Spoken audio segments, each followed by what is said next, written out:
কিন্তু কেন ভাই আল্লাহর বান্দা কেন পরিশোধ করতে পারতো? বান্দার পাওনা আল্লাহ কেন পরিশোধ করতে পারতো নয়? এটা বুঝাইতে যে আল্লাহ নবী সাহাবীদের সামনে একটা সুন্দর ঘটনা বলছেন। আমি কি সেই ঘটনাটা আপনাদের সামনে বলবো? বললে আপনারাও বুঝবেন বান্দার পাওনা আল্লাহ পরিশোধ করতে কেন বাধ্য নয়, কিন্তু আল্লাহর পাওনা বান্দা পরিশোধ করতে কেন বাধ্য। আমি সেই হাদিসটা বাইহাকির থেকে আপনাদের সামনে চড়াই। এই এক হাদিসটা পাবেন আল মুস্তাফা ফিল হাকায়দ করে হযরত আনাস ইবনে মালিক রাদিয়াল্লাহু তাআলা বলেন, তিনি রাসূল সাল্লাল্লাহু আলাইহি ওয়াসাল্লাম থেকে বর্ণনা করেন, আল্লাহর নবী সাহাবীদেরকে বলতেছেন, অনেক অনেক অনেক অনেক বছর আগে বনি ইসরাইলের এক যুবক বাড়ি থেকে ঘর বাড়ি বউ বেটি পুত্র কন্যা সন্তান সংসার সবকিছু ছেড়ে গাছটি বুকটা নিয়ে একেবারে জঙ্গলের পাশে সাগরের কিনারে যাইয়া ইবাদত করা শুরু করে দিছে। হাসানপুরের ভাইয়েরা খুঁজে থাকলে বলুন তো, ওই যে যুবক ইবাদত করতেছে কার পাওনা পরিশোধ করতেছে? সব ছেড়ে দিয়ে যে পরিশোধ করে একদিন না 2 দিন না 3 দিন অনবরত ইবাদত করেছে, আল্লাহর পাওনা পরিশোধ করতেছে। হঠাৎ করে তার পেটে প্রচন্ড ক্ষুধা লেগেছে। বুঝে থাকলে বলেন তো ভাইরা আমার, ক্ষুধা লাগলে পরে খাবারের প্রয়োজন আছে না নাই? আল্লাহর গোলাম মদিনাওয়ালা নবী বলেন, আল্লাহর গোলাম সিজদার মধ্যে পড়ে গেছেন, চোখের পানি ছেড়ে দিয়া কান্দে আর কয় আল্লাহ। বউ বেটি কন্যা সন্তান সন্ততি পরিবার পরিজন সংসার কর্ম সব কিছু ছেড়ে দিয়া রব্বে কারীম গো আল্লাহ, তোমার পাওনা পরিশোধের জন্য আমি সাগরের কিনারে জঙ্গলের পাশে এসে ইবাদত করতেছি, তোমার পাওনা পরিশোধ করতেছি। আল্লাহ, পেটে ক্ষুধা লেগেছে, আমি যদি খাবার সংগ্রহের জন্য বের হয়ে যাই তাহলে তো এটা ব্যবসা কাজ হয়ে যাবে, এটা টাইম নষ্ট হয়ে যাবে, অপচয় হয়ে যাবে। আল্লাহ, আমি চাই না তরফাতায় চোখের পলক পড়লে যেই পরিমাণ সময়, ওই পরিমাণ সময় তোমার ইবাদত থেকে গাফেল থাকি, তোমার পাওনা আমি এত পরিমাণ পরিশোধ করতে চাই। আল্লাহ গো মেহেরবানি করে একটু খাবারের ব্যবস্থা করে দাও না। মদিনাওয়ালা নবী বলে, গোলাম এখনো দোয়া শেষই করে নাই, আল্লাহ কুদরতে আযীম দিয়া জান্নাত থেকে একটা জান্নাতের ডালিম গাছে হাজার হাজার ডালিম ফল সহ ওই গোলামের সামনে হাজির করে দিয়েছে। আল্লাহু আকবার। মানে শক্তি আল্লাহর আছে না নাই? আল্লাহর গোলাম এবার ডালিম খায়, দুনিয়ার ডালিম না জান্নাতের? জান্নাতের ডালিমের পাওয়ার কম না বেশি? আল্লাহর গোলামের এখন করে খাচ্ছে। খাইতে গেলে ভাইজান পানি পিপাসা লাগে, লাগে কি লাগে না? আল্লাহর গোলাম এবং সিজদায় পড়ে গেলেন, চোখের পানি ছেড়ে দিয়ে কান্দে আর কয় আল্লাহ, ক্ষুধা লেগেছে, জান্নাতের ডালিমের ব্যবস্থা করেছে, এখন পানির দরকার, পিপাসা লেগেছে। বললেন যে হুজুর পাশেই তো সাগর আছে, সাগরের পানি পান করলেই তো হয়। কিন্তু না, উনি পানি সাগরের চাইলেন না। কারণ কি জানেন? সাগরের পানি হলো নোনা পানি, লবণাক্ত পানি, খাবার যোগ্য নয়, বেশি দিন পান করলে পাকস্থলের ভিতরে ক্যান্সার হয়। এই জন্য আল্লাহর গোলাম মিঠা পানির আবেদন করলেন, আল্লাহ তুমি একটু মিঠা পানির ব্যবস্থা করে দাও। মদিনাওয়ালা নবী বলেন, আল্লাহ পাক গোলামের এই কথাটাও শুনলেন। সিজদা থেকে মাথা উঠানোর আগে রব্বে কারীম দুনিয়ার কোনো পারি না, জান্নাতের সারা তাওরাত থেকে একটা নল জারি করে ওই মরুভূমির ভিতরে জান্নাতের নহরের পানির ব্যবস্থা করে দিলে। আল্লাহর এই শক্তি আছে না নাই?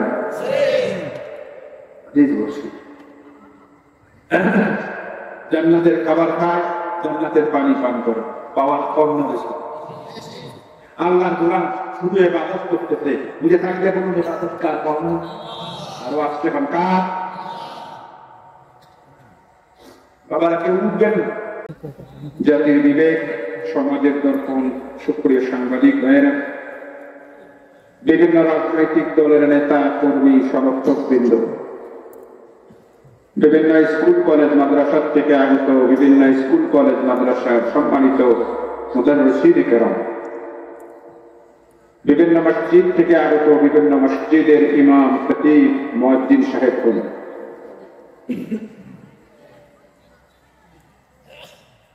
সর্বোপরি সর্বস্তরের দিনদার ভাইয়েরা, পর্দার অন্তরালে অবস্থানরতা, সর্বগুণে গুণান্বিতা আমার সম্মানিত মা ও বোনেরা, আল্লাহ পাকের দরবারে আমরা প্রথমে শুকরিয়া জ্ঞাপন করে নেই যে মহান আল্লাহ তাবারaka ওয়া তাআলা এই মুহূর্তে দুনিয়ার জমিনের সবচেয়ে বড় দান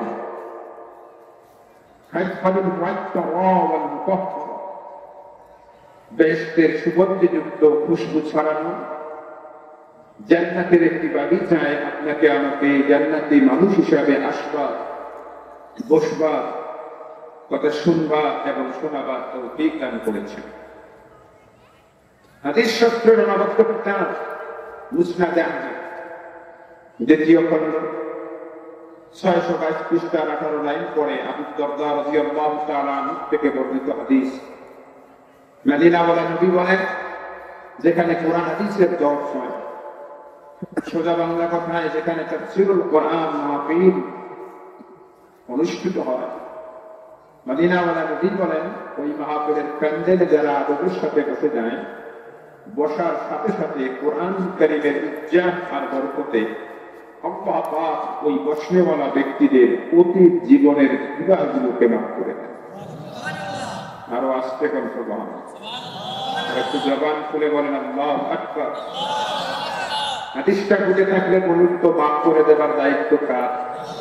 সবাই বলেন, আল্লাহ যদি আপনার আমার গুনাহ মাফ করে কারো কোনো অসুবিধা আছে? হাদিস এখান থেকে শেষ।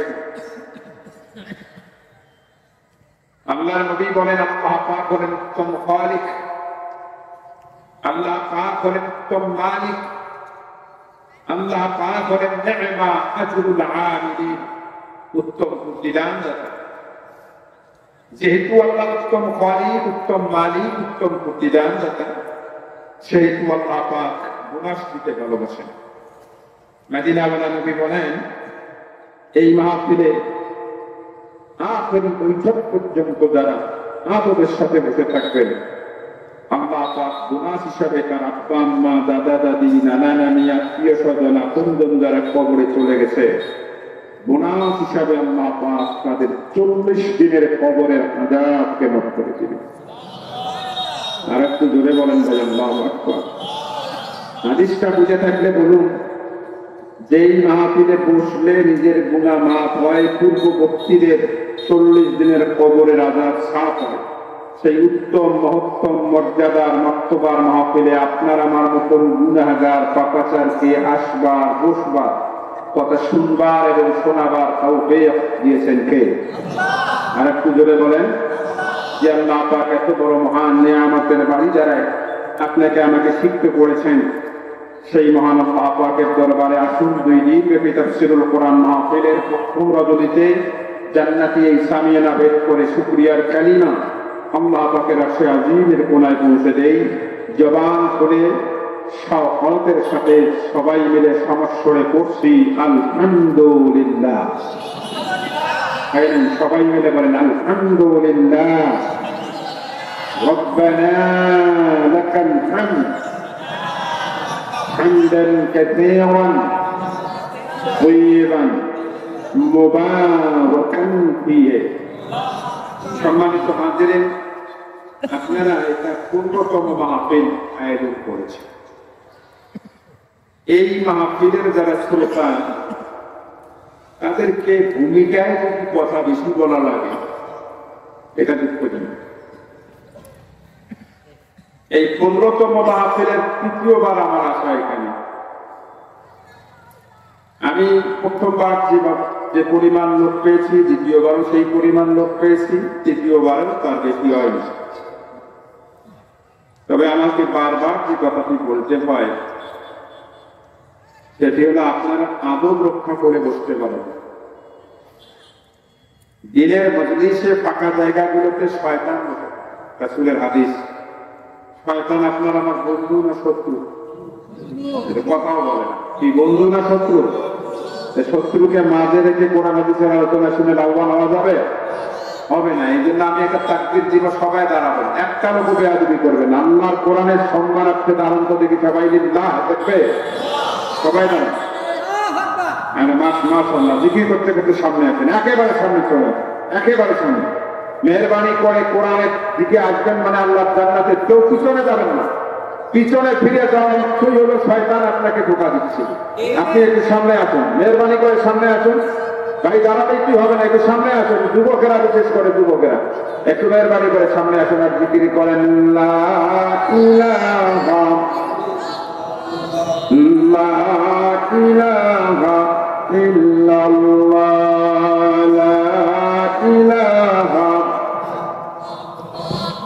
লা ইলাহা সুবহানাল্লাহ আলহামদুলিল্লাহ লা ইলাহা। আচ্ছা, আপনাদের এলাকায় কি জিকির নিষিদ্ধ নাকি? তাহলে যে কায়দায় জিকির করতেছেন মনে হচ্ছে যে আপনাদের এলাকায় জিকির নিষিদ্ধ। জিকির করলে কি লাভ না ক্ষতি? সবাই বলেন লাভ না ক্ষতি? ইমাম গাজালী রহমতুল্লাহ আলাইহি লেখেন, জিকির করার সাথে সাথে নগদ 3টা লাভ। বুঝে থাকলে বলুন, জিকির করলে কয়টা লাভ? নগদ না বাকি? 1 নম্বরে জিকির করলে কাল দিন সাফ হয়। 2 নম্বরে গুনাহ মাফ হয়। 3 নম্বরে লোকটা যখন মারা যাবে তার মুখ দিয়ে কালেমা নসিব হয়ে যাবে। এই কালেমার জিকিরের পাওয়ার কম না বেশি? তাহলে কোনো দিকে না তাকায় একটু মহব্বতে আকাশ বাতাস মুখরিত করে দিয়ে আপনারা একটু কাজকে সাফ করবার জন্য, গুনাহকে মাফ করবার জন্য, ভক্তের সময় যাতে কালেমাটা নসিব হয় এর একটি প্র্যাকটিস করবার জন্য 1 মিনিট আমরা একটু জিকিরের মাস করতে চাই। এই ফাঁকে এই মাহফিলের কমিটি যারা আছে, ভলান্টিয়ার নিশ্চয়ই আছে, আশপাশে যত জায়গায় দোকান পাট এগুলোতে অনেক খাওয়া দাওয়া হয়েছে। মেহরবানি করে কারোর সাথে ঝগড়া না করে বুঝায়া শোনায়া মাহফিলের ভিতরে দেবেন। বছরে 1টা বার কোরআনের এই আওয়াজ দেওয়ার যে ব্যবস্থা করেন সেটা না শুনে যদি যায় সেই মাহফিল এটা রসুমে পরিণত হবে, এর দ্বারা কোনো উপকার সাধিত হবে। এই জন্য আমি অনুরোধ করছি, দোকানদার ভাইয়েরা আপনারাও তো মুসলিম, অন্তত এখন থেকে 1 ঘন্টা 40-45 মিনিট আপনারাও একটু বসে শুনে, বসে কোরআনের আওয়াজ শুনুন। আপনাদের সামন থেকে যে সমস্ত দর্শক শ্রোতা আছে তাদেরকে মাহফিলে পাঠিয়ে দেন। আল্লাহ আপনাদের ব্যবসায় বরকত দান করবে। আল্লাহ এই কোরআনের মাহফিলকে হেফাজত করুক। একটু মহব্বতে বলেন আল্লাহুম্মা আমিন। আল্লাহ তার পরিবেশ ফেরা দেবে, জবান খুলে সবাই পড়েন লা ইলাহা। নাই ভাই, সবাই জবান খোলেন নাই, জবান খুলে দেন, একসাথে পড়েন লা ইলাহা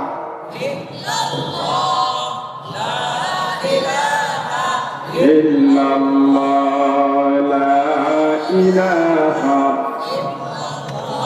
সুবহানাল্লাহ আলহামদুলিল্লাহ লা ইলাহা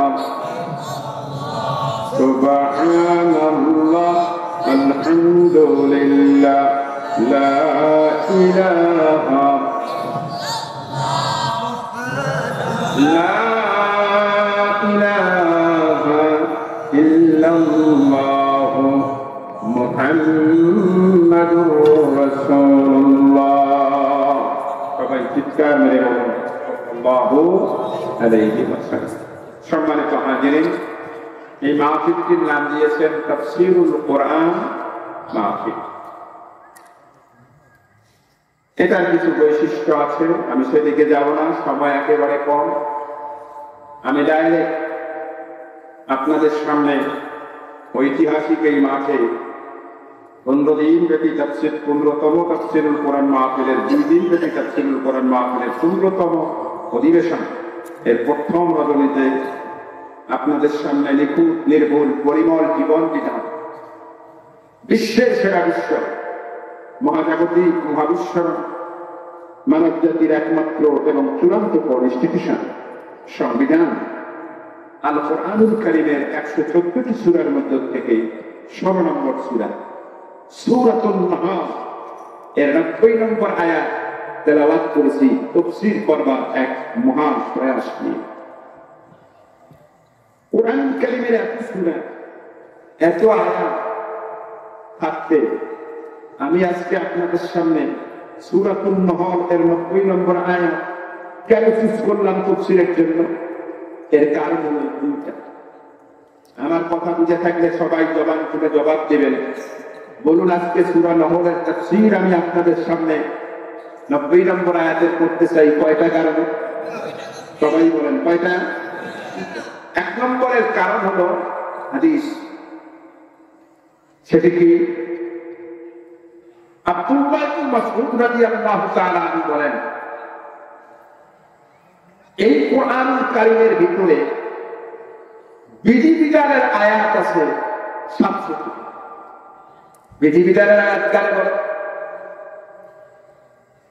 চোর চুরি করলে তার কি শাস্তি হবে?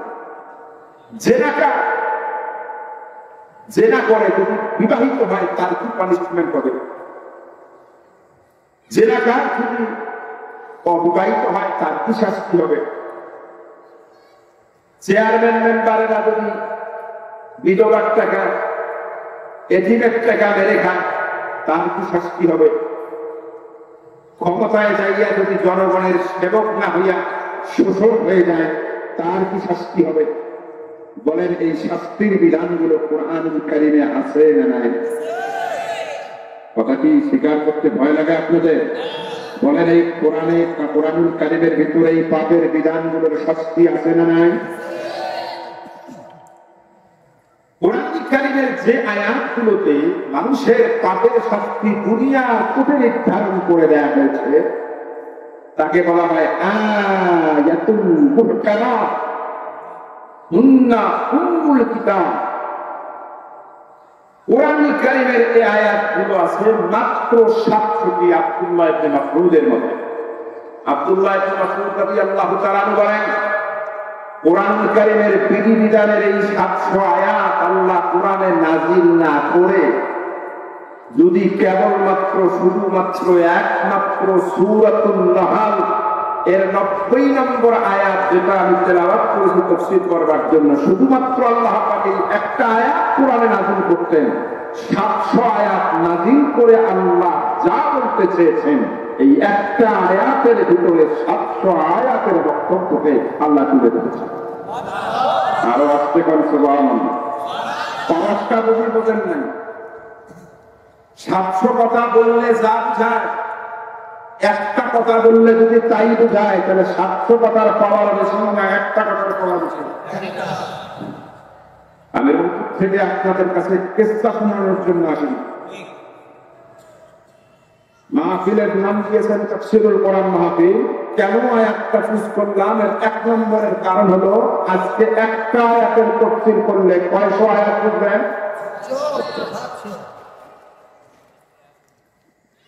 এটা 1 নম্বরের কারণ। 2 নম্বরের কারণ হলো আমাদের সামাজিক বাস্তবতা। সেটা কি?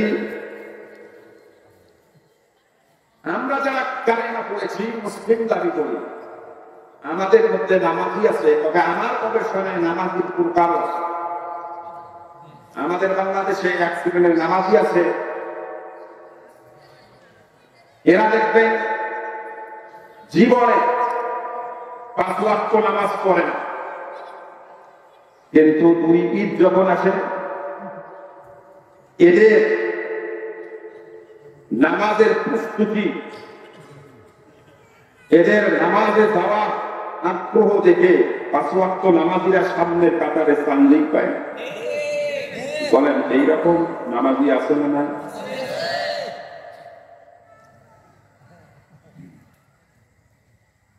ঢাকার থেকে বাড়ি আসতেই হবে, নামাজ পড়তেই হবে, ঈদের নামাজি মানে, তাহলে এটা 1 প্রকারের নামাজি, মানে 2 ঈদের নামাজি, তাও ভালো নামাজ পড়ে বছরে 2 বার। 2 নম্বরের নামাজি হলো জানাজার নামাজ। কথা বলেন কি? জানাজার নামাজি এটা অধিকাংশ গুলো বেশিরভাগ পাওয়া যায় নেতাদের মধ্যে। 5 ওয়াক্ত ভাত নাই, কিন্তু শুনছি হাসানপুর ফুটবল খেলার মাঠের উত্তর পাড়ায় একজন লোক মারা গেছে, মাথায় একটা টুপি দিয়া সবার সামনে ওই নেতা হাজির হয়েই চাল নিয়ে মাইকের সামনে যে একটা জ্বালানি বক্তব্য দেবে, ভাইরা আমার, বোনেরা আমার, আজকে আমি গভীরভাবে শোকাহত, আমার হৃদয় কাঁদতেছে। এই জানাজায় অংশগ্রহণ করছে আর একটা বক্তব্য দিছে, আসলে জানাজা উদ্দেশ্য না, ও জানে এক বক্তব্যে কমসে কম 5 বছর এইবারই 70টা ভোট অন্য বাক্সে যাবে না, এটা সব আমার বাক্সে আসবে। এই জানাজার নামাজি ভণ্ড নেতা নামাজ পড়ার উদ্দেশ্য নয়, রাজনীতি করার উদ্দেশ্য। এরকম নেতা আমাদের সমাজে আছে না নাই? এটা করবেন না।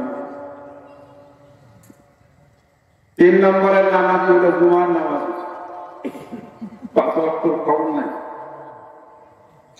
জুমার নামাজি দেখবেন নামাজ পড়তে যায়, যাইয়া যখন ঢোকে গলার একটা খতরানি, মানে বুঝাইতে চাই, হুজুর আমি আসছি অমুক দলের লোক, খতবা দেওয়ার সময় একটু সাবধান হয়ে যায় না। এটা হাসানপুরের এদিকে না, এগুলো আমাদের রংপুরের কথা বলতেছি। আরে কথা বলেন না কেন? তাহলে এটা সরকারের নামাজ, যেই নামাজই হোক না কেন অন্তত তারা জুমার নামাজ পড়েন। ভাই বলেন তো, জুমার নামাজে যারা যান, আমাদের ইমাম সাহেব, খতিব সাহেবেরা জুমার দিনে আরবিতে কয়টা বক্তব্য দেয়? কথা আরবিতে কয়টা খুতবা দেয়? এই কয়জনে জানেন? সবাই বলেন কয়টা? 2টা। এই 2টা খুতবা, লাস্টের খুতবা যেটা, শেষের খুতবা, সেই খুতবায় দেখবেন খতিব সাহেবেরা ম্যাক্সিমাম অধিকাংশ খতিবেরা একটা আয়াত তেলাওয়াত করে। কোনটা? ইন্নাল্লাহা ইয়া'মুরু বিল আদলি ওয়াল ইহসানি ওয়া ইতা'i যিল কুরবা ওয়া ইয়ানহা আনিল ফাহশা'i ওয়াল মুনকারি ওয়াল বাগই يعظكم لعلكم تذكرون। পরে না?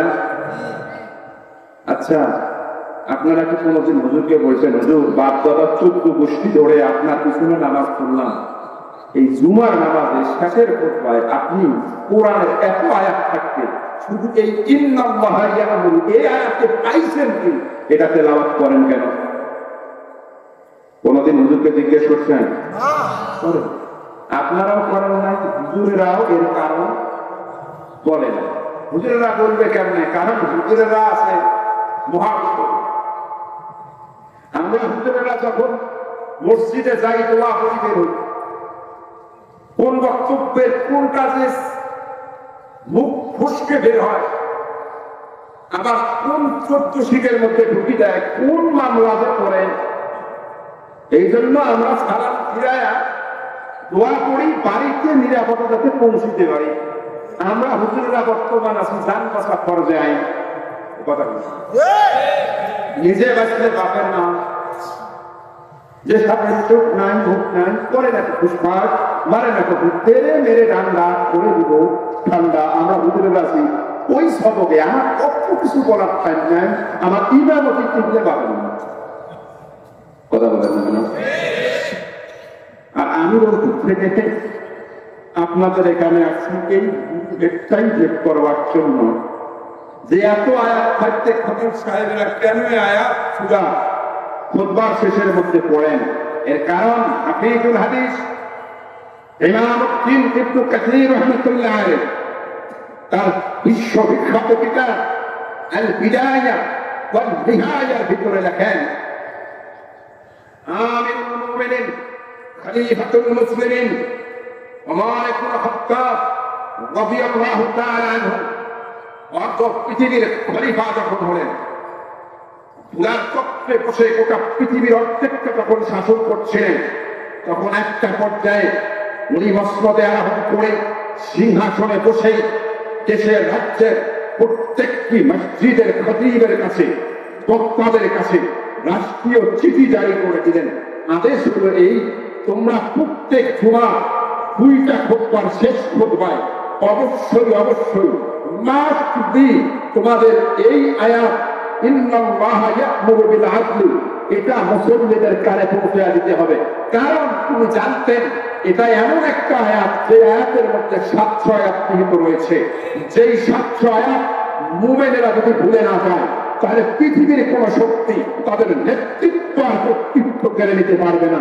যার কারণে ওমর রাদিয়াল্লাহু তাআলা রাষ্ট্রীয় ফরমান ছিল, প্রত্যেক জুমায় এই আয়াতটি মুসল্লিদের কানে দিয়া একটা আয়াতের মাধ্যমে 700 আয়াতের সবক শুনিয়ে নেওয়া। চিৎকার মেরে বলেছে একটা আয়াতে কয়টা আয়াত? এই দুইটা দিক বিবেচনা করে আমি আপনাদের সামনে এই আয়াতের তাফসীর করতে চাই। আসলে তাফসীর করার কোনো যোগ্যতা নেই।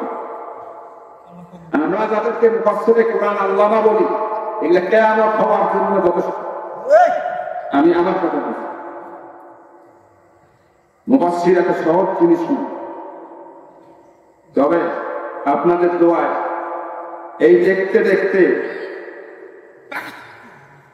দেখতে আমার এই কোরআনের তাফসীর মাস্টার্স ক্লাসে, কামিল ক্লাসে আমি আমার ছাত্রীদেরকে পড়াচ্ছি 23 বছর ধরে। কত বছর? 23 বছর। আমি এখন শিক্ষক মানুষ, বাবা আমি সুর দিতে পারবো না, স্বর দিতে পারবো না, গান দিতে পারবো না, লাফাইতে পারবো না, গান গাইতে পারবো না। আমার যেটা কাজ আমি সেটা করবার চেষ্টা করব। গোটা পৃথিবীর বড় বড় মুফাসসির এই আয়াতের তাফসীরে যা বলেছেন, আমি শুধু রিলে করব, আপনাদেরকে শোনাবার চেষ্টা করব, যদি আপনারা পরিবেশটা আমাকে দেন। যদি আপনারা পরিবেশ দেন তাহলে সম্ভব। পরিবেশ শেষ পর্যন্ত দিতে রাজি আছেন? সবাই রাজি আছেন ইনশাআল্লাহ? আল্লাহ কবুল করুক। বলেন আমিন। কোনো দিকে তাকাবেন, আমার দিকে তাকান। বিশেষ করে আজকের এই আলোচনাটি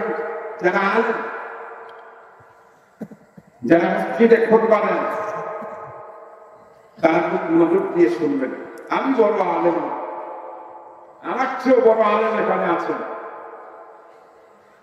কিন্তু আমি আপনাদেরকে স্মরণ করে দিতে চাই, যারা আজকের এই আলোচনাটা মনোযোগ দিয়ে শুনবেন, যে আলেমরা কমসে কম 40 জুমার বয়ান আজকে আপনার নোট হয়ে যাবে ইনশাআল্লাহ। আল্লাহ কবুল করুক। বলেন আপনি তাহলে বলবেন যে হুজুর তাহলে আলেমরা আমরা একটু যাই, যদি ফিরে একটা নিয়ে এসে। না না না না না ভাই, আলেমের কাছে 40 জুমায় যাইয়া যে বয়ান শুনলে যে এলেম অর্জন হবে, শুধু 13 ঘন্টা বসে থাকেন। আল্লাহ পাক আপনার সিনায় ওই পরিমাণে এলেম আজকের মাহফিলের সিনায় আপনার সিনায় বসে আছে। আল্লাহ কবুল করুক। আসুন আমরা এই গুরুত্বপূর্ণ আয়াতের তাফসীর আমরা শুরু করি। আমাকে সহযোগিতা করুন, আল্লাহকে খুশি করুন, রাজি করুন। আমি যে আপনি নিতে পারেন না, আমার খুশি হতে পারি।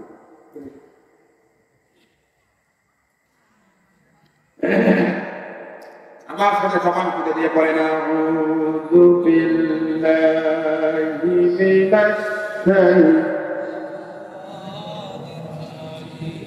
শাইতানির। এতগুলো মানুষ কোরআনের তেলাওয়াতের আদব যদি এই হয়, আল্লাহ বেজার হবেন। জবান খুলে দেন সবাই। আউযু বিল্লাহি মিনাশ শাইতানির রাজীম। বিসমিল্লাহির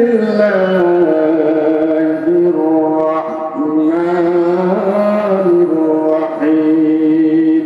বিতাড়িত মরদুদ শয়তানের যাবতীয় ওয়াসওয়াসা থেকে আল্লাহ সুবহানাহু ওয়া তাআলার দরবারে আশ্রয় প্রার্থনা করছি। দয়াময় পরম দয়ালু আল্লাহর নামে শুরু করছি। সূরাতুন নাহল, কোরআনুল কারীমের 16 নম্বর সূরা। এই সূরাটিতে আয়াত আছে 128টি। এই সূরাটিতে রুকু আছে 16টি। এই সূরাটির 90 নম্বর আয়াত উলামায়ে কেরামদের পক্ষমতের ভিত্তিতে নাযিল হয়েছে মক্কায়। চিৎকার মেরে বলেন সুবহানাল্লাহ। শানে নজুল বলার টাইম নেই, ডাইরেক্ট তরজমা, এরপরে তাফসীর। এই আয়াতে আল্লাহ রাব্বুল আলামিন বলেন ইন্নাল্লাহ, খুব মনোযোগ দেন। ইন্না মানে নিশ্চয়, সবাই বলুন ইন্না মানে। তর্জমাটা শুনুন, মজা কিন্তু সব। ইন্না মানে নিশ্চয়ই, আল্লাহ মানে আল্লাহ, নিশ্চয়ই আল্লাহ ইয়াকুল আদেশ করছেন, পড়া করছেন, বিল আদলে আদল করতে, ওয়াল ইহসানে ইহসান করতে, ওয়া ইতাইল কুরবা নিকটাত্মীয়দের প্রাপ্য হককে দিয়ে দিতে। বুঝে থাকলে বলুন, আয়াতের শুরু অংশে আল্লাহ আদেশ করছেন কয়টা? কয়টা? সবাইকে কথা বলতে হবে। কয়টা? 1 নম্বরে তোমরা আদল করো, 2 নম্বরে তোমরা ইহসান করো, 3 নম্বরে নিকটাত্মীয়দের প্রাপ্য হককে দিয়ে দাও। এরপরে আল্লাহ আয়াতের মাঝ অংশের ভিতরে নিষেধ করেছেন 3টা। সেটা কি? ওয়ায়ানহা আনিল ফাহশাই, আল্লাহ নিষেধ করেছেন ফাহশা। এর বাংলা তর্জমা আমাদের বাংলাদেশের মানুষদের করা দরকার নেই। কেন? আপনি রাস্তা দিয়ে যাচ্ছেন, একটা বাচ্চা আরেকটা বাচ্চাকে, তার সমবীয় বাচ্চাকে খারাপ গালি দিচ্ছে, আপনি বলবেন তুমি কেড়ে বেয়াদব থাকার খবরদার, ফাঁকসা কথা বলবি না। কি করে? ফাঁকসা কথা কি খুব ভালো কথা? ফাঁকসা মানে কি? যেটা আমাদের বাংলাদেশে হয়েছে ফাঁকসা কথা, আল্লাহ কোরআনে সেটার নাম হলো আল ফাহশা। বলেন, আল্লাহ নিষেধ করেছেন অশ্লীল কথাবার্তা এটা বলা, ওয়াল মুনকার অন্যায় কর্ম এটা বলা নিষেধ, এটা করতে নিষেধ করেছেন। ওয়াল বাগি বিদ্রোহ করা, হঠাৎ করে সশস্ত্র বিপ্লবে ঝাঁপিয়ে পড়া, অন্যায় ভাবে একটা জনপদকে ধ্বংস করে দেয়, এগুলো বাঘি হতে পারে। এই যে বিদ্রোহ আল্লাহ পাক নিষেধ করলেন, অশ্লীল কথাবার্তা, অন্যায় কর্ম আর বিদ্রোহ। তাহলে বলেন আয়াতের মাঝখানে আল্লাহ নিষেধ করলেন কয়টা? এই যুবকেরা আমাকে সহযোগিতা করো, বুড়াদেরকে আমি কষ্ট দিব না, আমার দাদাদেরকে। যুবকেরা বলো কয়টা আদেশ নিষেধ করলেন? আয়াতের শুরুতে আল্লাহ আদেশ করছিলেন কয়টা, আর মাঝখানে নিষেধ করলেন কয়টা? মোট কর্মসূচি হলো কয়টা? আরো জোরে বলতে হবে, কয়টা? এই 6টা কর্মসূচি আল্লাহ কেন দিলেন? আয়াতের শেষের মধ্যে আল্লাহ তার কারণ বলতেছেন এভাবে। আল্লাহ বলেন, ইয়াইদুকুম লাআল্লাকুম তাযাক্কারুন। আল্লাহ রাব্বুল আলামিন গোটা পৃথিবীর মানব জাতিকে ডাক দিয়া বলে, পৃথিবীর মানুষেরা শোনো, আমি আল্লাহ পাক আমার কুদরতি পার্লামেন্টের ভিতরে এই 6টা কর্মসূচিকে পাশ করে দিয়েছি তোমাদের জন্য। তোমরা যদি এই 6টি গুণ তোমাদের মাঝে ঠিক করতে পারো, তোমার রান্নাঘর থেকে আরম্ভ করে তোমার সংসদ পর্যন্ত জীবনের পরতে পরতে শানিত প্রবাহের চেতনায় আমি আল্লাহ রাব্বুল আলামিন বলছি তোমাদের লাকি লাআল্লাকুম তাযাক্কারুন।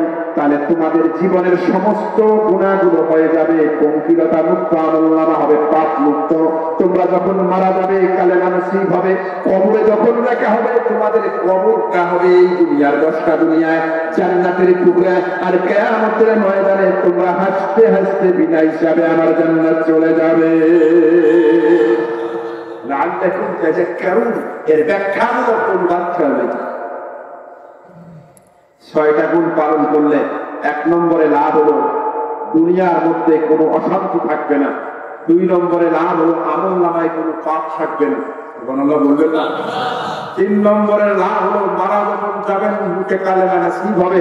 4 নম্বরের লাভ হলো আপনার কবরে যখন রাখা হবে তখন এই দুনিয়ার 10টা দুনিয়া কবরটা প্রশস্ত জান্নাতের টুকরা হবে। আর শেষের লাভটা হলো যখন আল্লাহ বিচার করবেন, বলে কোনো বিচারই করবেন না, বিনা হিসাবে আল্লাহ এই 6 কর্মসূচি বাস্তবায়ন পালনকারীদেরকে আল্লাহ জান্নাত দিবেন। লাআল্লাকুম তাযাক্কারুন ব্যাখ্যাটা বাধ্যতামূলক করেছেন আল্লামা তাকিউল ইসলামকে। তাহলে 6টা কর্মসূচি, 1 ভাষণ, মাত্র একটা বিষয় আজকে আমি আলোচনা করব ইনশাআল্লাহ। বলেন বলেন কয়টা বিষয়? সেটা কি? আল্লাহ বলছেন আদল করো। আলেম মানুষ আছেন এখানে, আদল এবং ইহসান এই 2টা শব্দ পাশাপাশি। তো সে শুরু করছি, খুব মনোযোগ দিয়েছেন। তবে একটা সূক্ষ্ম পার্থক্য আছে। আদল মানে হলো সমান সমান হওয়া, আদল মানে হলো বদল করা। আদল মানে কি? বদল করা। আচ্ছা, বদল করতে গেলে কম বেশি ভিত্তিতে বদল হয় না সমান সমানের ভিত্তিতে বদল হয়? কিসের ভিত্তিতে? আপনি আপনার বড় ভাইকে বলতেছেন, ভাই বাড়ির উত্তরের জমিটা হলো 8 কাঠা, এইটা তুমি না, ওর বদলে বাড়ির দক্ষিণের 12 কাঠা জমি আমি নিই। বদল করবে বড় ভাই? কেন করবে না? সমান সমান, সমান সমান না হলে কোনো বদল হয় না। আদল মানে বদল করা। আর ইসলাম মানে কি জানেন? বলে সমানের চেয়ে বেশি যাওয়া। আমি আবার বলছি, আদল মানে সমান সমান হওয়া, আর ইহসান মানে হলো যা পায় তার চেয়ে বেশি দেওয়া। এই জন্য পিতা মাতার সাথে সন্তানের সম্পর্ক আদলের না ইহসানের। কথা কন, আদলের না ইহসানের? আল্লাহ বলেছেন ওয়াবিল ওয়ালিদাইনি ইহসানা। আল্লাহু আকবার বলেন। আল্লাহ পাক এখানে বলে নাই ওয়াবিল ওয়ালিদাইনি আদালা, তোমরা তোমাদের বাবা মার সাথে আদল করো। এখানে বলেছে ইহসান করো। ইহসান মানে যা পায় তার চেয়ে বেশি দাও। তার মানে আল্লাহ বুঝায়, এই বাবা, এই সন্তান, তোমার বাবা আর তোমার মায়ের সাথে তোমার আদলের সম্পর্ক নাই। তোমার বাবার যদি বছরে 3টা লঙ্গি লাগে, তুমি 3টা লঙ্গি দিলে আমার কোরআনের আইন পালন হবে না। তোমাকে কমসে কম 4টা লঙ্গি দিতে হবে। তোমার মায়ের যদি বছরে 4টা শাড়ি লাগে, তুমি 4টা শাড়ি দিলে আমার আইন পালন হবে না। তোমাকে কমসে কম 5টা শাড়ি তাকে দিতে হবে। তোমার মা খেতে বসেছে, একটা ইলিশ মাছের চাকা আদর করে তুলে দিয়েছো, একটা ইলিশ মাছের চাকা দিয়ে তার পেট ভরবে, কিন্তু ওটা হবে আদম। আমি তো তোমার মায়ের সাথে আদর করতে বলিনি, পারলে আর একটা মাছের টুকরা তোমার মায়ের পাতে তুলে দাও, কারণ তোমার মায়ের সাথে তোমার আদরের সম্পর্ক নয়, তোমার মায়ের সাথে তোমার ইহসান। একটা শব্দ বলুন,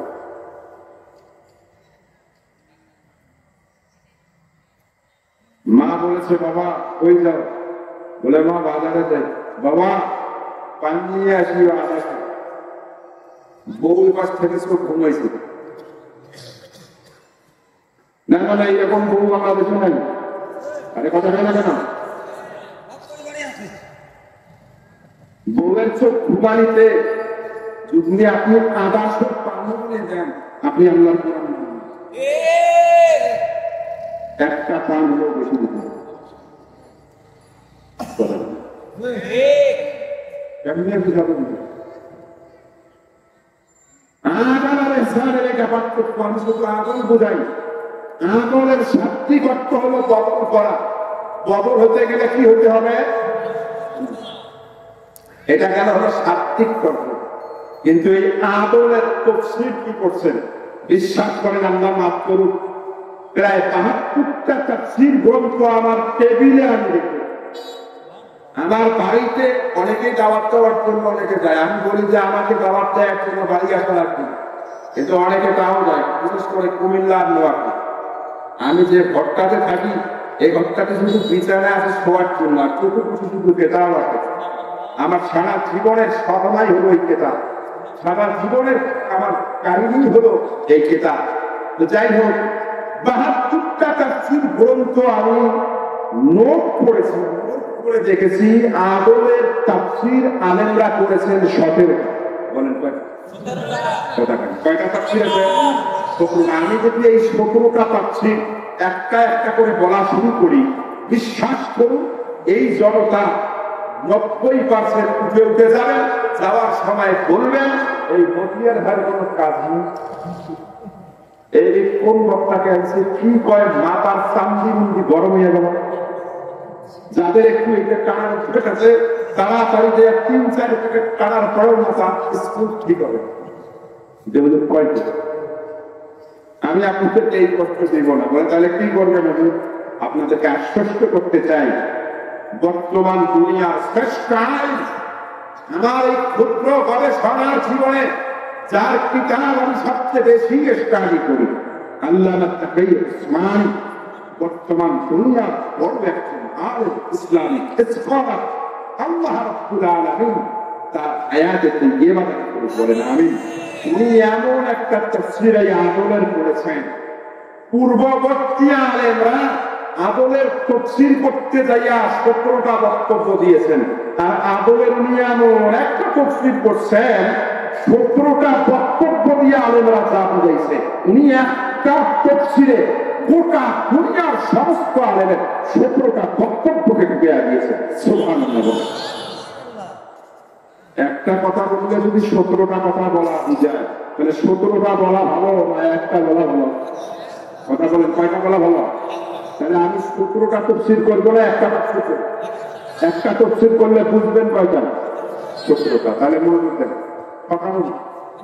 আমাদের দেশের বক্তাদের আবার কিছু তেলেসমাতি কারবার আছে। নাহমাদুহু ওয়া নাস্তাঈনুহু, এই খুতবা করতে 5 মিনিট। তারপরে যদি মিলাদি করতে হয়, মিলাদ করতে 5 মিনিট। তারপরে যদি আবার অতিথি থাকে, এই অতিথিগুলোর নাম টান করতে 5 মিনিট। কথা হয় না? গান 5 মিনিট, দেখা গেল 50 মিনিট চলে যায় এইদিকে। তারপরে এমাস ওমাস করিয়া বাপরে বাবা, বক্তাকে একটা রোগ উঠলো না গো, কিন্তু দিছে এলো এটা। আমি এই কাজটা করবো না, আমি খুতবা করছি মাত্র 2 মিনিটে, 6 মিনিটে, কারণ জানি এটা মহাপবিত্র। এই জন্য আমি একটা তাফসীর করবো, বুঝবেন কয়টা? শুনতে রাজি আছেন তো? আসেন, সেটা কি? আদল শব্দের শাব্দিক অর্থ হলো আল বদলু ওয়াল তাসাউয়া, সমতার ভিত্তিতে বদল করা। আল আদলু ফিশ শারঈ, শরীয়তের দৃষ্টিকোণ থেকে আদল বলা হয় ইতাউল হক্কে ইলা সাহিবিহি। আদলের তাফসীর হলো পাওনাদারে পাওনা দিয়ে দাও। চিৎকার মেরে বলুন। আবার বলেন আদলের তাফসীর পাওনাদারের পাওনা। আমি শাইখুল ইসলামের দেখা না হতে পারে, মুখস্থ করে যান, আগামীকাল বুঝবেন এখানে কি আলোচনা হয়েছে। আদলের তাফসীর আমরা জানি ন্যায় বিচার, আমরা জানি অমুক তমুক, না ভাই ওটা তো আছে, কিন্তু একটা সূত্র মনে রাখেন, সব সূত্র পড়ে যাবে। আদলের মূল তাফসীর হলো ইতাউল হক্কে ইলা সাহিবিহি। আদলের তাফসীর হলো পাওনাদারের পাওনা দিয়ে দাও। চিৎকার মেরে বলুন সুবহানাল্লাহ। তবে উসমানী এখানে থেমে যান। উনি লিখেছেন আমরা মনে করি টাকা পয়সার পাওনাদারই পাওনাদার না, এটা এক প্রকারের পাওনাদার। মূলত এই জগতের সবাই সবার কাছে পাওনাদার। চিৎকার মেরে বলুন সুবহানাল্লাহ। এই জগতে সবাই সবার কাছে কি পাওনাদার? এই হিসাবে বক্তা শ্রোতার কাছে, বক্তা শ্রোতার কাছে, শ্রোতা বক্তার কাছে, ইমাম মুসল্লির কাছে, মুসল্লি ইমামের কাছে, নারীর পাওনা আছে নরের কাছে, নরের পাওনা আছে চেয়ারম্যান মেম্বারের পাওনা আছে জনগণের কাছে, জনগণেরও পাওনা আছে চেয়ারম্যান। যুবকের পাওনা আছে যুবতীর কাছে, যুবতীর পাওনা আছে যুবকের কাছে, বুড়ের পাওনা আছে বুড়ির কাছে, বুড়ির পাওনা আছে বুড়ের কাছে। সুবহানাল্লাহ বলেন। এই উপরে পাওনাদারের হিসাব যদি করি, সরকারি দলের পাওনা আছে বিরোধী দলের কাছে। আরে কথা কেন না কেন? বিরোধী দলের পাওনা আছে, আপনি সরকারি দল হচ্ছেন, হ্যাঁ, আর একেবারে কারো কথা শুনবেন না, বেশি কথা বললেই কথা কেন হবে না। বিরোধী দলেরও পাওনা আছে সরকারি দলের কাছে, সরকারি দলেরও পাওনা আছে। আপনি বিরোধী দল হচ্ছেন আর পান থেকে চুন করছে, বাস নিয়ে লাড়ি নিয়ে ভয়ঙ্কর স্লোগান গাও শুনে দেওয়া, কি জানাবেন? শোনেন আমার থেকে থাকুন, কোরআন শুয়ে বলছি, শুধু আদল যদি আমাদের বাংলাদেশ বুঝত, এই আওয়ামী লীগ আর বিএনপির গুটিতে আমরা করতাম। আরে কথা কথা কেন বলছেন? গোটা পৃথিবীতে শুধু একটা সত্য যদি মুক্ত আমল এই পৃথিবীতে অশান্তি নামক সত্যটা থাকতো না, এটা চিরবিদায় হয়ে এই দুনিয়াটা জান্নাতের টুকরায় পরিণত হতো। চিৎকার মেরে বলেন সুবহান। সবাই যদি সবার পাওনা পরিশোধ করে দ্বন্দ্ব থাকা এটা তো সরকারি দল যদি দলের পাওনা দেয়, বিরোধী দল যদি সরকারি দলের পাওনা দেয়, তাহলে এই ঘুটে ঘুটি আর আমরা সামনে 3 নম্বর বাচ্চা আদরের ব্যাখ্যা আবার করি। আদর মানে বদল করা, সমান সমানের ভিত্তিতে। তফসীর হলো পাওনাদারের পাওনা দিয়ে দেওয়া। এই জগতে সবাই সবার কাছে, কথাটা এই জগতে সবাই সবার কাছে, এই কথাটাই রাসূল হাদিসে বলেছেন, হ্যাঁ কুল্লুকুম রাইন ওয়া কুল্লুকুম মাসউলুন আন রাইয়াতিহি। চিৎকার মেরে বলুন আল্লাহ। এখন আসেন, আল্লামা তকি উসমানী বলেন সবাই সবার কাছে পাওনাদার হলেও এই জগতের সবচেয়ে বড় পাওনাদার তিনি হলেন আল্লাহ। সুবহানাল্লাহ বলবেন না? চিৎকার মেরে বলুন তো, এই জগতের সবচেয়ে বড় পাওনাদারকে? আর একটু জোরে বলতে হবে, এই জগতের সবচেয়ে বড় পাওনাদারকে? এই শাহাদাত আঙ্গুলটা আসমানের দিকে উঠায় আকাশের দিকে তাকিয়ে বলুন, এই জগতের সবচেয়ে বড় পাওনাদারকে? আল্লাহ পায় বান্দার কাছে। বান্দাও পায়। বলবেন যে হুজুর কত ওয়াজ শুনছি, আল্লাহ আমাদের কাছে কি পায় আর আমরাই বা আল্লাহর কাছে কি পাই এটা তো জানি। কথা কি বুঝতেছেন? তফসির কানে প্যাস কাজে দিবেন, প্যাস খুলে দিবেন। আর এখন তফসির মানে কি? দয়া বাবা হাতে বেলা কাবা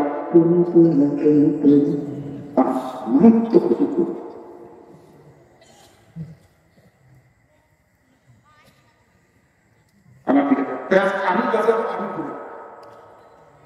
প্যাসটা বাজবে কি? নাদনার তফসির হবে পাওনাদারের পাওনা দিয়ে। এই জগতের সবাই সবার কাছে, এই জগতের সবচেয়ে বড় পাওনাদারকে? আল্লাহ কার কাছে পায়? বান্দা কার কাছে পায়? আল্লাহর কাছে পায়। এখন প্যাস লাগলো যে আল্লাহ আমাদের কাছে কি পায় আর আমরাই বা আল্লাহর কাছে। এই প্যাসটা আমি খুলবো বুখারী হাদিস থেকে। আল্লাহ কবুল করুন বলেন আমিন। যখন কোন মাজলিসে হাদিস পড়া হবে ভালো করে শুনুন। ফতুল বাড়ির লেখক আল্লামা ইবনে হাজার আসকালানী রাহমাতুল্লাহ আলাইহি। ভাই প্লিজ, এই ভাই কি করতেছেন? ছবি তুলবেন না, ভিডিও করলে করতে পারেন, লাইভ দিলে দিতে পারেন, স্ক্রিন চিত্র তুলবেন না। এই জায়গায় ধারণ করেন। আগের মানুষ ওয়াজ শুনতো, 40 দিন পর্যন্ত নামাজ কাজা হতো। এখন ওয়াজ শুনিয়ে বের হয়ে যায় লঙ্গিতে উপরে নিয়ে, হ্যাঁ হুজুর একটা ভালো যথেষ্ট আলোচনা সুন্দর করেছে। কেন? কারণ আগে হৃদয় দিয়ে ওয়াজ শোনা, আর এখন গেটা সেটা আইতে সেলফি তুলি আবার দেয়। হাসানপুরের ওয়াজ মাহফিলে আমি গিয়েছিলাম ফেসবুক বন্ধুদের। এখন ফের আবার লেখতে কমেন্ট, হ্যাঁ কবুল করুক। আর এখন লেখছে আল্লাহ তো হেদায়ত দেন। হ্যাঁ এখন এই ওয়াজ শোনে না মনে হয়। আমার দিকে তাকান, আমি যতক্ষণ আলোচনা করবো কারণটা পাপ করবো না। আপনাদের কষ্ট হচ্ছে, আমি আগাইতে চাই, আপনার একটা করতে চাই, করবেন না। আমার দিকে তাকান। তখন বাড়ির নাটক দেখেন, যখন কোন মজলিসে হাদিস বলা হয়, যারা মনোযোগ দিয়ে হাদিস শোনে, মদিনা ওয়ালা নবী রওজায় শুয়ে শুয়ে তার এবং তার বাবার নাম ধরে আল্লাহর কাছে গুনাহ মাফের দোয়া। এই জন্য তো আমরা হাদিসের অনেক ছাত্র হাদিসের দর্শের সময় রাসূলের বিধান লাভ করেছে। সুবহানাল্লাহ বলবেন না? আল্লাহ বান্দার কাছে কি পায়, বান্দা আল্লাহর কাছে কি পায়? হাদিস শুনুন। عن معاذ بن جبل رضي الله تعالى عنه انه قال كنت ردف رسول الله صلى الله عليه وسلم على الحمار. الله اكبر بولون. الله নবীর জলিল কদর সাহেব মুআয ইবনে জাবাল রাদিয়াল্লাহু তাআলা থেকে বর্ণিত, তিনি বলেন কোন এক সফরে আমি রহমাতুল লিল আলামিন রাদিফ বলা হয়। আমার দিকে তাকান, মোটরসাইকেলের সামনে একজন, পিছনে একজন। যেই ব্যক্তি পিছনে বসে তাকে আরবিতে বলা হয় রাদিফ। মুয়াজ ইবনে জাবাল বলেন, আমি রাসূলুল্লাহ রাদিফ বললাম। বুঝে থাকলে বলুন তো ভাইরা, মুয়াজ আগে উঠেছে না রাসূল আগে উঠেছে? কে আগে উঠেছে? রাসূল আগে উঠেছে, মুয়াজটা পিছনে বসেছে, গানা তুলছে। মুয়াজ বলেন, হঠাৎ করে রহমাতুল লিল আলামিন তার জান্নাতি কণ্ঠের নারীত্ব মিশাইয়া একটা ডাক দিলেন, ইয়া মুয়াজ। হঠাৎ করে ডাক দিলেন, হে মুয়াজ। কুলতু লাব্বাইক ওয়া সাদাইক ইয়া রাসূলুল্লাহ। সাথে সাথে আমি জবাব দিলাম, ইয়া রাসূলুল্লাহ, ইয়া হাবিবাল্লাহ, আমি আপনার খেদমতে হাজির। বলেন কি বলবেন? আমার মদিনাওয়ালা নবী বললেন, আতাদরি, মনোযোগ দিন, আতাদরি মা হাক্কুল্লাহি আলাল ইবাদ। হে মুয়াজ, তুমি কি জানো আল্লাহ বান্দার কাছে কিছু কিছু পায়? জোরে জোরে বলেন সুবহানাল্লাহ। মুয়াজ, তুমি কি জানো আল্লাহ বান্দার কাছে কিছু পায়? মুয়াজ বলেন, আমি আশ্চর্যান্বিত হয়ে গেলাম। আল্লাহ আমাদের কাছে কি পায়? আল্লাহ তো কোনো ঠেকা নাই, আল্লাহ তো কোনো অভাব নাই। আল্লাহ আমাদের কাছে কি পাবেন? আমি বললাম, আল্লাহু ওয়া রাসূলুহু আলাম। ও আল্লাহর হাবিব, আল্লাহ আমাদের কাছে কি পায় আমরা বান্দারা তো জানি না, এটা আল্লাহ এবং তার রাসূলই ভালো জানেন। মদিনাওয়ালা নবী ডাক দিয়া বললেন, রে মুয়াজ, তুমি মনোযোগ দিয়ে শুনে রাখো, আল্লাহ বান্দার কাছে যা পায় সেটা হলো ইবাদত। জোরে জোরে কোন সুবহানাল্লাহ। আর একটু জবান খুলে বলুন না আল্লাহু আকবার। বুঝে থাকলে বলুন তো, আল্লাহ বান্দার কাছে কি পায়? সবাই বলেন কি পায়? জবান খুলে দেন, কি পায়? ইবাদত। এরপরে কিছুক্ষণ সবাই চলল। এবার আল্লাহ নবী আবার ডাক দিলেন, মুয়াজ। মুয়াজ বলেন, আমি বললাম, লাব্বাইক ওয়া সাদাইক ইয়া রাসূলুল্লাহ। হুজুর, আমি আপনার খেদমতে হাজির আছি, বলেন। মুয়াজ ইবনে জাবাল বলেন, আল্লাহ রাসূল আমাকে ডাক দিয়া বলেন, মুয়াজ, তুমি তো একটু আগে জানলে আল্লাহ বান্দার কাছে কি পায়, তুমি কি জানো বান্দা আল্লাহর কাছে কিছু পায়? বলে, না না, আমি জানি না, এটা আল্লাহ এবং তার রাসূলই ভালো জানেন। মদিনাওয়ালা নবী এবার ডাক দিয়া বলেন, মুয়াজ, শোনো, আল্লাহ বান্দার কাছে পায় ইবাদত, আর বান্দা আল্লাহর কাছে পায় জান্নাত। জোরে জোরে কোন সুবহানাল্লাহ। ভাই, কথাটা বুঝি বুঝেন নাই? আমরা আল্লাহ আমাদের কাছে কি পায়? বলেন বলেন কি? আর আল্লাহ আমাদের কাছে পায় ইবাদত, আর আমরা আল্লাহর কাছে কি পাই? এটাতে খুশি হওয়ার কথা না? সবাই বলেন আলহামদুলিল্লাহ। এখন বলবেন যে হুজুর, ওয়াজ বাদ দেন, মুনাজাত করে দেন, বাড়ি যাই, তাড়াতাড়ি যাতে মারা যায়। কিয়ামতের দিন বলবো, আল্লাহ, ওই শাইখ হুজুর আসছিল, বলছে আপনার কাছে নাকি আমাদের পাওনা হলো জান্নাত। আসলে আমরা তো তোমার পাওনা দিতে পারি নাই, ওটা মাফ করে দেন। আপনি যেহেতু রহমান, আপনি যেহেতু রহিম, আপনি যেহেতু গফফার, আপনার নাকি দয়ার সীমানা, আপনি মাফ করে দেন। আল্লাহ, আপনার পাওনা দিছি না দিছি ওটা কোনো ব্যাপার না, কিন্তু আমরা আমাদের পাওনা বলে জান্নাত। তাড়াতাড়ি দেন, টাইম নাই, জান্নাতে দেয় একটু ঘুমাও। কি প্যাসেজে লাগে না? কথা বলে এই হাদিস শোনার পরে বিশ্বাস করেন, এই হাদিস যখন সাহাবী মুয়াজ শুনছে, কয়, আফালা ইউবাশশিরু, হুজুর, আমি কি এই হাদিস আপনার উম্মতদেরকে বলবো না?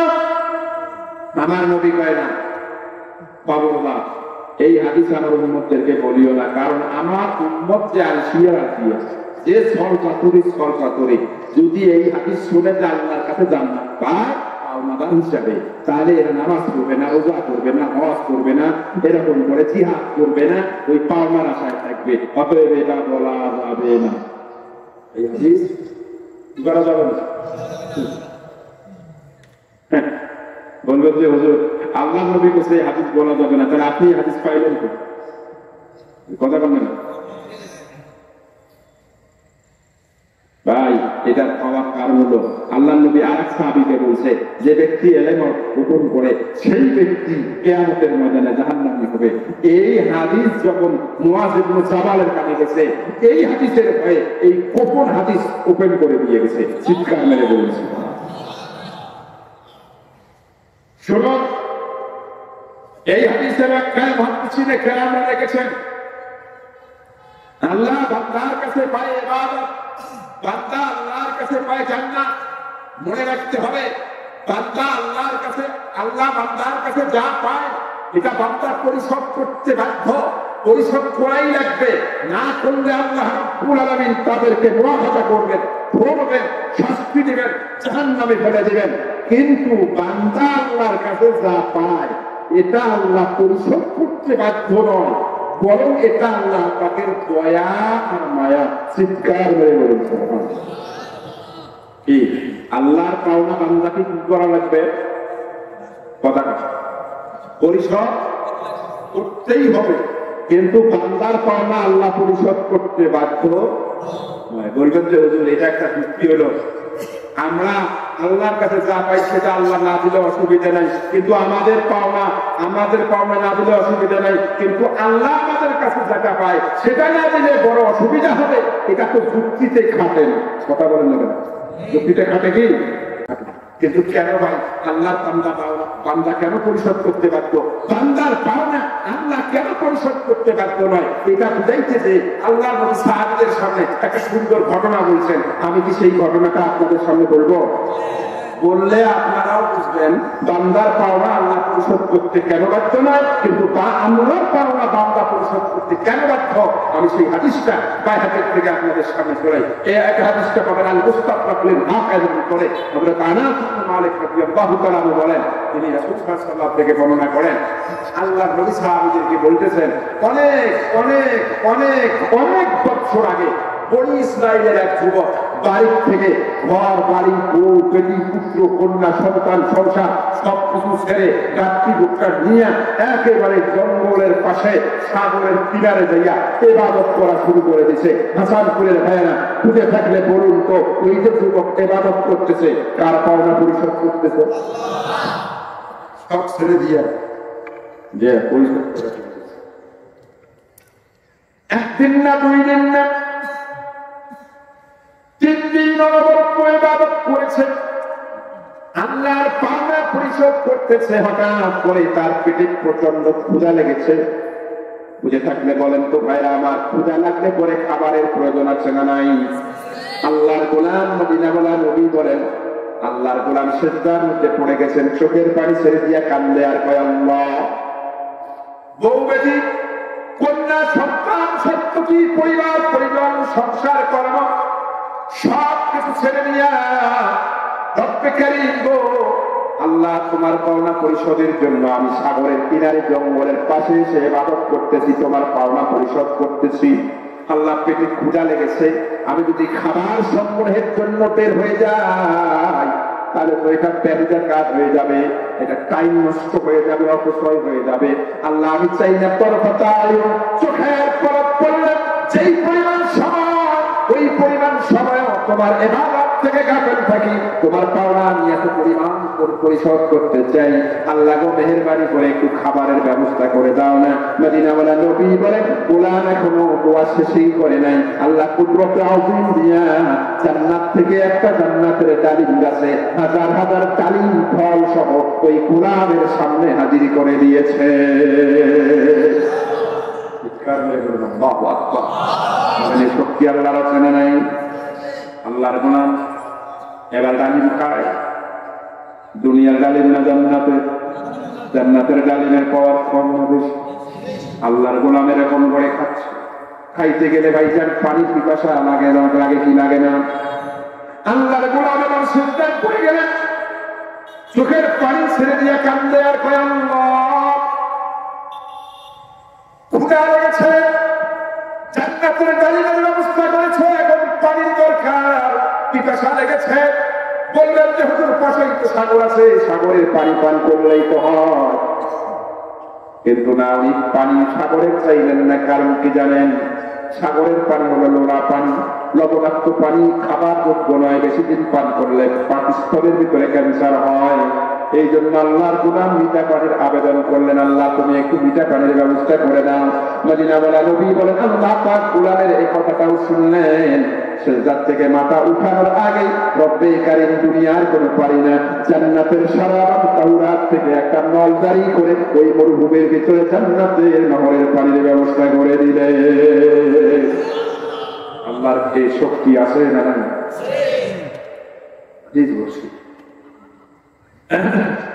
জান্নাতের খাবার খায়, জান্নাতের পানি পান করে, পাওয়ার কম না বেশি? আল্লাহর গোলাম শুধু ইবাদত করতেছে, বুঝে থাকলে কোনো ইবাদত কার কর্ম আরো আসলে কার? বাবারা কেউ উঠবেন, কষ্ট লাগতেছে, যদি খারাপ লাগে তাহলে বলবেন যে হুজুর ভালো লাগতেছে না, মন্ত্র মুখস্থ আছে, ওয়া আকুলু দাওয়ানা মানে আলহামদুলিল্লাহ।